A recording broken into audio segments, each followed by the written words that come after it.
Welcome everyone to a new World War 3 gameplay video. Recently I've become max rank, which is level 51. So I put some hours into this beautiful game. Now it is finally time to give this game an in-depth solid review. But before we jump into the review, boys, I want to say thank you to everyone who has supported the channel lately. It's truly amazing. Anyways, let's start off with the pros. The first one is that the game is the perfect combination between a tactical and a cartoon shooter. I honestly think that this game can be really big when they go free to play. The second pro is that the gunplay is literally perfect. It's really rewarding. It's very satisfying to eliminate an enemy player. It just, the sound, the feel, it's awesome. The customization is also absolutely insane in this game. It's very easy to understand, and the more you grind, the more awesome your favorite weapon gets. Because you get a new silencer or whatever it is. It's very solid system. It's also very balanced. Some attachments are stronger than other attachments, but you can play around with it.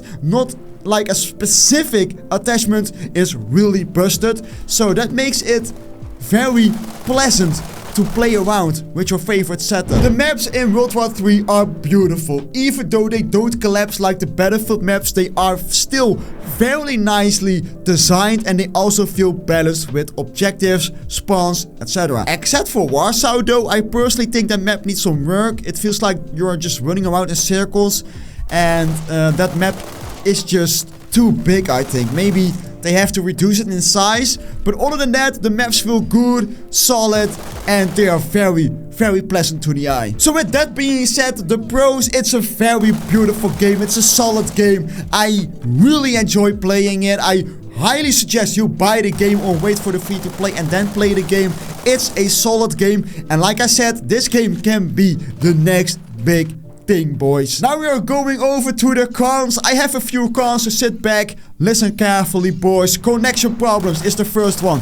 Since the Farm 51 developers of World War 3 have only a few solid servers, a lot of people experience high ping, which makes bullets fly through people and makes people super duper laggy. It's quite annoying, to be honest. Let's go to number 2, guys. Arrows. There are so many arrows in this game. It is kinda insane, boys. I'm not gonna lie. As you can see in this footage, it's very hard to start a game. You get thrown out of a game super randomly. You get a little black screen for no reason. It's kinda insane. And sometimes when you press rejoin, if you got kicked out of, bugged out of a server, you press rejoin and it throws you back to the lobby. It's awful. I really don't like this. If there's something I can pick to be fixed, it's the errors. I know the Farm 51 is fixing this problem. They are trying their best at least to fix this problem. But it's still here, boys. And the free-to-play is around the corner. And if you want people to be happy, you can make to have the game ready to play, right? Don't get me wrong. When you can play, it's an awesome game. But the path to a lobby and playing the game, yeah, it's pretty awful, boys. But I know the Farm 51 will fix this problem, so we are going to number 3.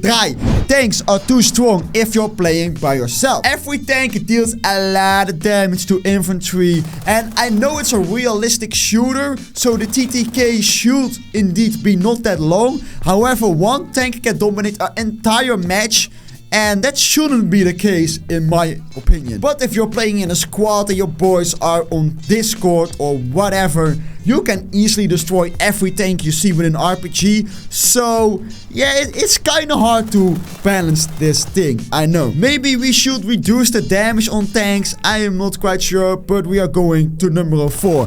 Respawning issues. When your squad member is jammed in combat or suppressed, you can't spawn on them, obviously. However, sometimes you can't spawn on someone, yet you see a squad member spawning on the person you're spectating. And sometimes the squad member is just running around, nothing is happening, and you can't spawn on them either.